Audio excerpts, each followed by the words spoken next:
सवाल है कि स्पेन वीज़ा रेशो कैसी है और इसके क्या डॉक्यूमेंट्स चाहिए। सर्बिया विज़िट वीज़ा कैसे अप्लाई करें, उसके क्या डॉक्यूमेंट्स चाहिए। ग्रुप टूर के जो 4 ममालिक हैं इनका वीज़ा पासपोर्ट पर स्टैंप होगा या ई वीज़ा होगा। ट्रैवल हिस्ट्री के लिए कौन सी कंट्री अच्छी है, जापान और टर्की। जापान वीज़ा सर्विसेज की क्या अपडेट। दोबारा अपील के लिए अपॉइंटमेंट दोबारा लेनी पड़ती है। बिस्मिल्लाहिर्रहमानिर्रहीम व तुइज़्ज़ु मन तशा व तुज़िल्लु मन तशा। अस्सलाम वालेकुम। उम्मीद करता हूँ सब देखने वाले खैर खैरियत से होंगे। आज हम फिर कुछ इंपॉर्टेंट क्वेश्चंस हैं जिस पे बात करेंगे। मेरे साथ हमेशा की तरह जुनेद साहब मौजूद हैं। इन्होंने काफ़ी क्वेश्चंस इकट्ठे किए हुए हैं, तो मैंने कहा कि आपको इस पे जो है ना वो कुछ आंसर्स दे दें। जी जुनेद साहब शुरू कीजिएगा। सवाल है कि स्पेन वीज़ा रेशो कैसी है और इसके क्या डॉक्यूमेंट्स चाहिए। स्पेन वीज़ा रेशो अच्छी चल रही है, बड़ी अच्छी चल रही है। स्पेन शेंजन में स्पेन है जिसकी वीज़ा रेशो बड़ी अच्छी चल रही है। डॉक्यूमेंट्स वही बेसिक्स है जो आपको हर वीडियो में हम बताते हैं कि पासपोर्ट है, आपका CNIC है, FRC है, MRC है, बैंक स्टेटमेंट है, अकाउंट मेंटेनेंस लेटर है। अगर आप सैलरीड पर्सन है तो आपकी सैलरी स्लिप और जॉब लेटर लगता है। और स्पेन की वीज़ा रेशो बड़ी अच्छी है, मगर अपॉइंटमेंट का थोड़ा सा उसकी आजकल प्रॉब्लम चल रही है। अपॉइंटमेंट ये है कि वो मिल ही नहीं रही हैं, ठीक है ना। वो पता नहीं किस वक्त ओपन होती हैं और किस वक्त बुक होती हैं, क्योंकि जो अपॉइंटमेंट माफिया बाहर बैठा हुआ है ना, वो जो है हम लोगों तक जो है, हमसे मुराद ये है कि एक आम लोगों तक जो है वो अपॉइंटमेंट पहुंच ही नहीं पा रही। तो वो अपॉइंटमेंट इस वक्त जो है ना वो लोग बेच रहे हैं। है तो वो फ्री, स्पेन की अपॉइंटमेंट बिल्कुल फ्री ऑफ कॉस्ट है, मगर वो जो है ना इसमें क्योंकि आप लोग उसको बुक नहीं कर पा रहे, इसलिए वो आपके बेहा पे बुक करते हैं, वो इसको बेच रहे हैं और वो अपने मन चाहे पैसे मांग रहे हैं।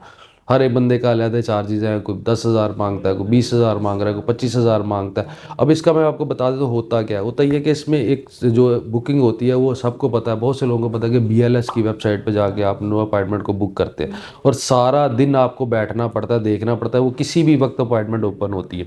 जब आपकी अपॉइंटमेंट ओपन हुई तो उसमें आपने सारी इन्फॉर्मेशन देनी होती है। आपने कौन सी डेट जो अपॉइंटमेंट होगी डेट सेलेक्ट करनी है, आपने टाइम स्लॉट सेलेक्ट करनी है, आपने अपना फर्स्ट नेम देना है, लास्ट नेम देना है, पासपोर्ट नंबर देना है, पासपोर्ट इश्यूएंस देनी है, पासपोर्ट एक्सपायरी देनी है, डेट ऑफ बर्थ देनी है, पासपोर्ट आपका जो आएगा इश्यूएंस प्लेस, ये सारा फॉर्म आपने फिल करना है और एंड पे आके आपने कैप्चा एंटर करना है और उसको सबमिट करना है। अब ये सारी फॉर्म अगर मैनुअली एंटर कर रहे होंगे तो आपको 2 4 5 मिनट चाहिए। और अपॉइंटमेंट का इस तरह का सिनेरियो चल रहा है कि वो 15 सेकंड के अंदर ही सारे लोग जो है बुक करके जो है वो चले जाते हैं। तो इसलिए थोड़ा सा प्रॉब्लम इसका चल रहा है, मगर होपफुली उम्मीद यही है कि हमें भी सुनने में आ रहा है कि आगे नेक्स्ट जो है इस पर वो लोग काम कर रहे हैं तो कुछ बेहतरी आ जाएगी इसमें। ठीक है सर, अगला सवाल है कि सर्बिया विजिट वीज़ा कैसे अप्लाई करें, उसके क्या डॉक्यूमेंट्स चाहिए। देखिए सर्बिया विजिट वीज़ा भी जब आपने अप्लाई करना है ना, तो उसके लिए हम सर्बिया के लिए प्रेफर ये कर रहे होते हैं कि आप ना UK को अप्लाई करें।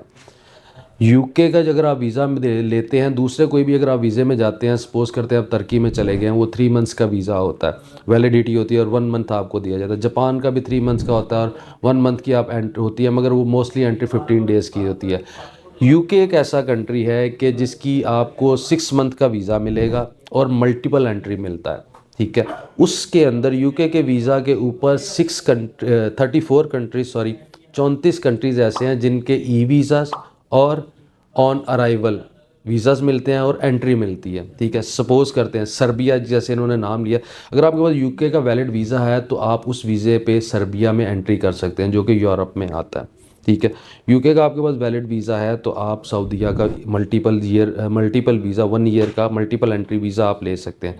तुर्की का वीज़ा ले सकते हैं आप मोरक्को का आपको जो है वो वीज़ा मिल जाता है। और ये वो वीज़ाज़ हैं जो उस वीज़ा पे कंफर्म वीज़ाज़ आपको मिलते हैं। साउथ कोरिया का वीज़ा आपको मिल सकता है, इसमें जॉर्जिया है, अल्बानिया है, बहुत से कंट्रीज़ हैं। अगर आप उसको थोड़ा सा सर्च करेंगे, ख़ुद भी सर्च करेंगे, तो आपको गूगल में मिल भी जाएगा कि ऑलमोस्ट 34 कंट्रीज़ ऐसे हैं कि जिस पे आप ट्रैवल कर सकते हैं। और इसका फ़ायदा भी ये है कि देखिए UK में आपको वीज़ा मिल गया 6 मंथ का, आप एक रूट ऐसा बनाते हैं कि उसमें आप 5 से 7 कंट्रीज़ जो हैं यूके के वीज़े में ड्यूरिंग द यूके ट्रैवल आप करके आ सकते हैं। जैसे कि अभी एक हमारा ग्रुप टूर जा रहा है, ठीक है, ट्रैवल करके आ सकते हैं। उसके बाद वीज़ा आपका अभी भी 6 मंथ वैलिड है। आप फिर 1 या 1.5 महीने के बाद फिर अगले कोई और कंट्रीज़ को साथ ऐड करना चाहते हो तो उसी वीज़े पे आप अगली कंट्रीज़ को एंटर कर सकते हैं। फिर आपके 2-3 महीने बाद 4 महीने गुजर गए, फिर अभी 6 महीने आपका यानी कि 2 महीने अभी भी वीज़े में बाकी है।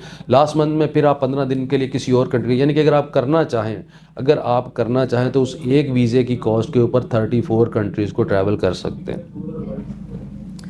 ठीक है सर, अगला सवाल है कि ग्रुप टूर के जो 4 ममालिक हैं इनका वीज़ा पासपोर्ट पर स्टैंप होगा या ई वीज़ा होगा? ये जी जो ग्रुप टूर का जो है सो है ना, इसका जो है वो ई वीज़ा होगा, ठीक है ना। ग्रुप टूर में मैं अभी यहीं पे आपको एक्सप्लेन कर देता हूँ। पहले हम सोच रहे थे कि इसकी अलग वीडियो एक बना देंगे, तो ग्रुप टूर को मैं एक्सप्लेन कर दूँ। ग्रुप टूर इस तरह है कि हमारा अप्रैल के मंथ में लास्ट जो है ना लास्ट वीक ऑफ अप्रैल में हमने इसको डिसाइड किया हुआ। 24 से 25 अप्रैल को हम लोग यहाँ से फ़्लाई करेंगे। यहाँ से हम लोग कतर एयरवेज़ या सऊदी एयरवेज़, कतर एयरवेज़ होगी या एमिरेट्स एयरवेज़, ठीक है, इन दोनों में से किसी एयरलाइन से हम लोग यहाँ से जाएंगे। यहाँ से हम लोग जाएंगे लंदन में जाएंगे, ठीक है। लंदन में हमसे 4 दिन जो है वहाँ पे स्टे करेंगे। 4 दिन स्टे करेंगे वहाँ पे जो है 3 स्टार जो होटल होंगे वो हम लोग इसमें इंक्लूड कर रहे हैं। 4 दिन हम वहाँ स्टे करेंगे, वहाँ से हम लोग फिर मूव करेंगे, फ्लाई करेंगे, हम लोग सर्बिया आ जाएंगे यूरोप में, ठीक है। यूरोप में हम लोगों का 2 दिन का स्टे है, ठीक है। सर्बिया में हमने 2 दिन रहना है। वहाँ पे आपको वीज़ा की ज़रूरत नहीं है, आपके यूके के पास वीज़ा के ऊपर ही आपको सर्बिया में एंट्री मिल जाती है। वहाँ से फिर हम लोग जो है फ़्लाई करेंगे हम लोग तुर्की के लिए और वापसी पे सऊदी अरेबिया के लिए। तुर्की के लिए हमारा ई वीज़ा हम लोग जो है वो अप्लाई करेंगे और सऊदी अरेबिया का भी वो ये टूर स्टार्ट होने से पहले ये ई वीज़ाज़ हमारे पास आ चुके होंगे। और जो हमारे ग्रुप टूर की कॉस्ट है इसमें ई वीज़ाज़ जो जितने भी वीज़ाज़ हैं वो सबकी कॉस्ट इसमें इंक्लूड है, आपको और कुछ उसमें एक्स्ट्रा पे नहीं करना। वहाँ से हम फ्लाई करेंगे तो हम लोग आ जाएंगे इधर तुर्की में हम 2 से 3 दिन स्टे करेंगे। वहाँ से हम लोग निकलेंगे, फिर हम लोग आ जाएंगे मदीने में हम रोज़ा रसूल पे जाएंगे, वहाँ पे 2-3 दिन स्टे करेंगे। वहाँ से हम लोग निकलेंगे, फिर हम लोग हरम में जाएंगे और हरम में जाके अपना जो है वो उम्रा अदा करके और वापसी पे 2-3 दिन वहाँ रह के फिर वापसी पे हम पाकिस्तान आएंगे। ये हमारे ग्रुप टूर का जो है रूट है, ये प्लान है। इसमें ई वीज़ाज़ हैं और जितने भी वीज़ाज़ हैं उनकी कॉस्ट इसमें इंक्लूडेड है, माँ सिवाय यूके की एम्बेसी फ़ीस की, ठीक है। अगर आप लोग इसको करना चाह रहे हैं, ज्वाइन करना चाह रहे हैं, एक अच्छी अपॉर्चुनिटी है, इसको अवेल करना चाहते हैं तो बिल्कुल हमें ज्वाइन करें। हमारे नंबर जो है वो आ रहे हैं नीचे, मेरी जो टीम है वो भी इस पे आपको रहनुमाई दे सकती है और भी बहुत से लोग आपको इस पे जो है अपडेट कर रहे हैं और करते रहेंगे आगे, तो आप मज़ीद इस पे जो है रब्ता कर सकते हैं। ठीक है सर, अगला सवाल है कि ट्रैवल हिस्ट्री के लिए कौन सी कंट्री अच्छी है, जापान और तुर्की? देखिए अगर आप कंपैरिजन में आ जाते हैं जापान और तुर्की, तो तुर्की से बेहतर जो है वो जापान की ट्रैवल हिस्ट्री है, क्योंकि जापान की ट्रैवल हिस्ट्री का एक बहुत स्ट्रॉन्ग इम्पैक्ट पड़ता है आपके पासपोर्ट के ऊपर। हाँ, जापान अभी जैसे बंद है तो फ़िलहाल आप तुर्की को स्टार्ट कर सकते हैं तुर्की से, मगर अगर आप इन दोनों का कंपैरिजन करते हैं तो जापान जो है वो सबसे बेहतर। ठीक है, जापान वीज़ा सर्विसेज की क्या अपडेट है? जापान वीज़ा सर्विसेज हमें सुनने में आ रहा था कि इस साल में इन्होंने ओपन करनी थी न्यू ईयर से, मगर अभी तक नहीं ओपन हुई। वो अभी विज़िट वीज़ा जो हैं वो नहीं मिल रहे। अभी जो है आपको वहाँ से कोई इनविटेशन मंगवा रहे हैं तो उस पर वीज़ा जो है वो प्रोसेस हो रहे हैं, मगर दूसरे वीज़ा अभी तक जो है वो नहीं है। सर अगला सवाल है कि दोबारा अपील के लिए अपॉइंटमेंट दोबारा लेनी पड़ती है? अपील के लिए सर कोई अपील के लिए किसी भी कंट्री की अपील के लिए कोई अपॉइंटमेंट नहीं चाहिए होती मेजॉरिटी में, ठीक है, और उसकी कोई एम्बेसी फ़ीस नहीं होती। हाँ, ये ज़रूर होता है कि जैसे अभी यूके है, यूके के आप जुडिशल रिव्यू में चले जाते हैं या प्री एक्शन प्रोटोकॉल में चले जाते हैं, तो उसमें फिर ये होता है कि उसमें जो प्री एक्शन प्रोटोकॉल लिखने वाला है, अगर तो वो कोई लीगल एडवाइज़र है, कोशिश ये किया करे किसी लीगल बंदे से जो है ना उसके जुडिशल रिव्यू या प्री एक्शन प्रोटोकॉल लिखवाया करे। वो अपनी एक माइनर सी फ़ीस चार्ज करते हैं सर्विसेज की। उसके अलावा अगर आप एम्बेसी की कह रहे हैं कोई फ़ीस है या कोई अपॉइंटमेंट है तो ऐसा कुछ नहीं होता। हमारे जितने भी क्वेश्चंस थे अभी तक हमने इकट्ठे किए हुए थे वो आपको उसका उम्मीद करता हूँ कि आंसर मिल चुका होगा। आपको मज़ीद कोई इन्फॉर्मेशन चाहिए, जैसे अभी यूके का हमारा ग्रुप टूर जा रहा है, ठीक है ना, उसकी इन्फॉर्मेशन चाहिए। अभी दूसरी अपॉर्चुनिटी जो एक बहुत अच्छी है वो ये है यूएसए की है, T20 वर्ल्ड कप की है, ठीक है। उसके अलावा किसी भी और कंट्री की आपको इन्फॉर्मेशन चाहिए तो मेरी सारी टीम वो आपके पास अवेलेबल है, आपके लिए हाजिर है। सुबह 10 बजे से लेके रात 12 बजे तक मेरे हेल्पलाइन नंबर 0311178641 जो है उस पे ये मेरे जो है टीम मेंबर जो हैं वो बैठे हुए हैं, वो आपको इसकी रहनुमाई वीज़ा के बारे में जो आपकी रहनुमाई करते रहेंगे, ठीक है। आप उस पे नंबर पे कॉल कर लिया करें, कॉल करके तो उस पे आप उनके जो भी कुछ आपको इन मालूमात चाहिए आप उससे ले सकते हैं।